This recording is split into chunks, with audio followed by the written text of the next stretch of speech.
What's up, Lions fans? It's your boy King. Today was day one of OTAs. OTAs kicked off. We can't really see anything but highlights, and we can only go off of what the Detroit Lions tell us after practice.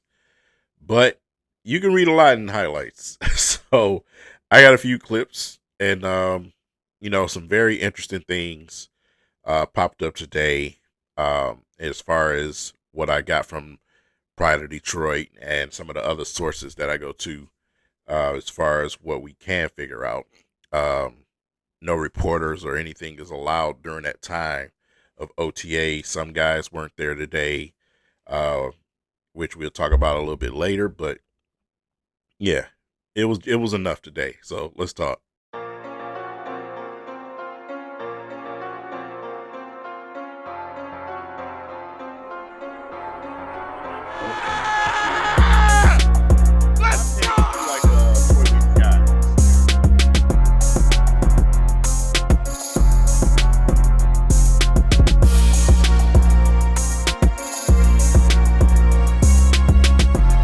Hey, King paying for gas.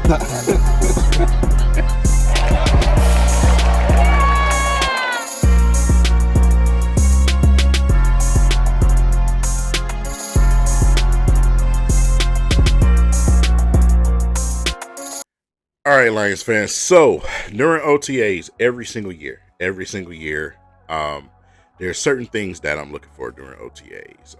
Before we even get to the mandatory practices around June 10th, on OTAs, you want to see certain behaviors in certain guys, how guys are looking in these highlight clips, in some of these reports that the Lions give you. How guys treat their situations, whether it's a contract situation or what have you. It's things that you pay attention to in OTAs. It's not just pointless, right? First thing right away today, these are the things that I expect during OTA. So, you pick out these things that you want to hear over this time period because it's broken up into pieces and bits and pieces. So you try to put as much as you can, especially with the sources that you can pull from, and get a collective, thought on that. And as far as specific players, these are specific players that I want to look into during this time period. So it's very important to keep up with what a lot of the young guys are doing on the team, but you also have new guys that you acquired. So you want to also, keep an eye on that. First thing first, Hutch is back, right? Hutch is back. Wavy Hutch is what they call him right now. Hutch came out there, walking out there on the field, man. It looked like he had a do-rag on. If he did, I'm like, what you doing? You know what I'm saying? You trying to get 360 waves? What's happening? But, a little joke going around on Twitter, man, and on the internet. They calling him Wavy Hutch right now. So, but he was out there, did his drills, participated. Like I say, he's 100%, got cleared by the medical team. He's back. He's officially back.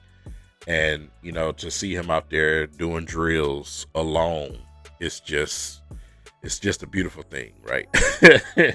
It's a beautiful thing, man, because it's such a devastating fracture like that in your leg, and what it did to our defense it sucked all the way around for everybody. But like I said, when a lot of these guys come from those injuries, they come back stronger. And if anybody can do that, it's Hutch. It's Hutch. I think he's going to have a heck of a season this upcoming season. Will he be Defensive Player of the Year? I don't know. We got a really, really tough schedule. He's going to go up against a lot of great offensive lines coming back from that injury. But I think if anybody can pick up where they left off, it's him. What he brings to the table is not just the speed and burst alone. It's power, it's agility, it's hustle, it's relentlessness, and also moves. He'll put you in the blender quickly. So, just what he's learned and, his intangibles and everything, I think Hutch will be fine. But to see him, come out there with his helmet and his gear and get ready for practice, it was a sight for sore eyes. Right? So, Rocky Sin, man, appeared to nab an interception today. Been very interesting out there when it comes to the DBs and the quarterback situation out there. Just from them small clips, you can see a couple of plays get made, a couple of good catches. Laporta was one of the guys that caught a toe tap on the sideline, but that toe tap came from Allen. It came from Kyle Allen. It didn't come from Jared Goff or Hendon Hooker. Came from Kyle Allen. He was out there. He got some reps with the first team out there. So did Hooker. They pretty much just rotated, which is a good thing. I hate that. I hate the first, second unit crap, man. Listen, get them out there, because if they come in the game, if Jared Goff goes down and they come in the game, they're not out there throwing to the second, third string. They're throwing to the first string guys, man. They need to be practiced. It's just something in football that just always bothered me. It's annoying. It's super annoying. I don't care what your quarterback feels, or if he feels threatened. Good, feel threatened. Play better. How about that? You know what I'm saying?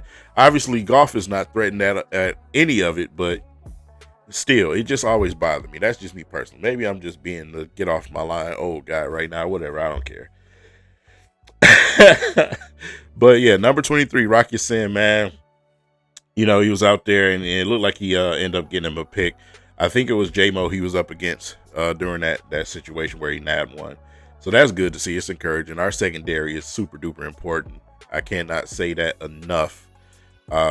It's super duper important that those guys produced this season. Didn't really get a chance to see anything on Terrion. But I'll take it. For what it's worth, I'll take it. J-Mo looked clean out there today in his drills. Footwork was looking good.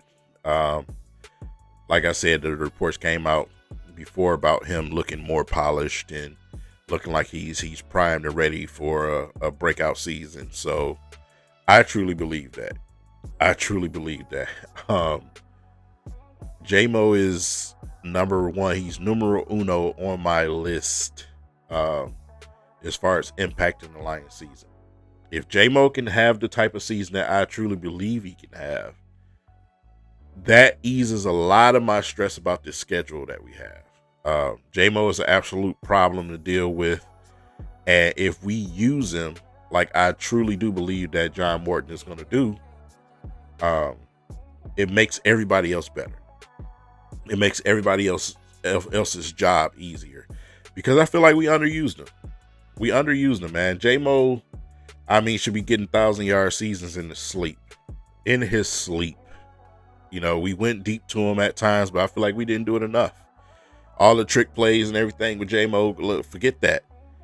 Put him in position to be himself. Let him run down that field, man. Let him blow the top off that defense. Let's quit the shenanigans and the nonsense. You know what I'm saying? Obviously, we brung in another young guy, and Tesla, but like I said, let J-Mo be himself. Let him be himself. Everybody know there's another notch there.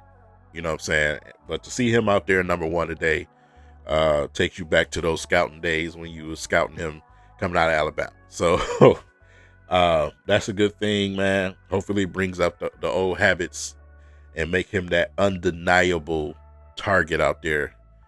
Jared Goff, you better have your arm ready this season, because Morton's going to make you throw that ball.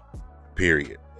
He's going to make you throw that ball, man. So speaking of Tesla, though, had his shorts on, didn't have a jersey on today. I don't know if he practiced or not. There's a couple of guys on the sidelines that, you can't really tell if they were practicing or not. He was one of them. Had a long sleeve shirt on, had shorts on, looked like he had cleats on in this still shot that I seen on the internet. But it's kind of hard to know if he was fully participating out there. So jury's still out, right? We'll get to talk to Dan Campbell at the end of the week, most likely, to get a lot of the answers to this question. But OTAs, we can only do assumptions, right? As far as guys that weren't there today, Amon-Ra St. Brown, Frank Ragnow, and Anzalone. Frank Ragnow, Anzalone, this ain't new. It's not new for them. Every single year, they don't participate in OTAs. This is not new for them at all. It's hit and miss with Ragnow. I've seen him participate before, but sometimes he won't. Sometimes he out there doing his own thing, chopping wood and wrestling bears and whatever it is that he does up there up north, because he loves it here in Michigan. So, but it's not out of the ordinary. So, to not see Anzalone is not a new thing. It's not a new thing at all. St. Brown, he's been around the facility. According to Tesla, he's been around the facility. So, no concerns there with none of those guys. It's OTAs. A lot of veterans don't really participate in OTAs. They do their own thing. So, mandatory time is where we'll judge that, right? But that's pretty much all. That's pretty much all that we can get out of the information today. Like I said, we'll continue from day to day to, see what we can squeak out. And if it's something worth talking about, I come on here and talk about it. But in the meantime, man, that's where we are. That's a wrap for day one. And, we'll look forward to getting something else this week. I hope you guys have a great night. I'll see you in the next video. Peace.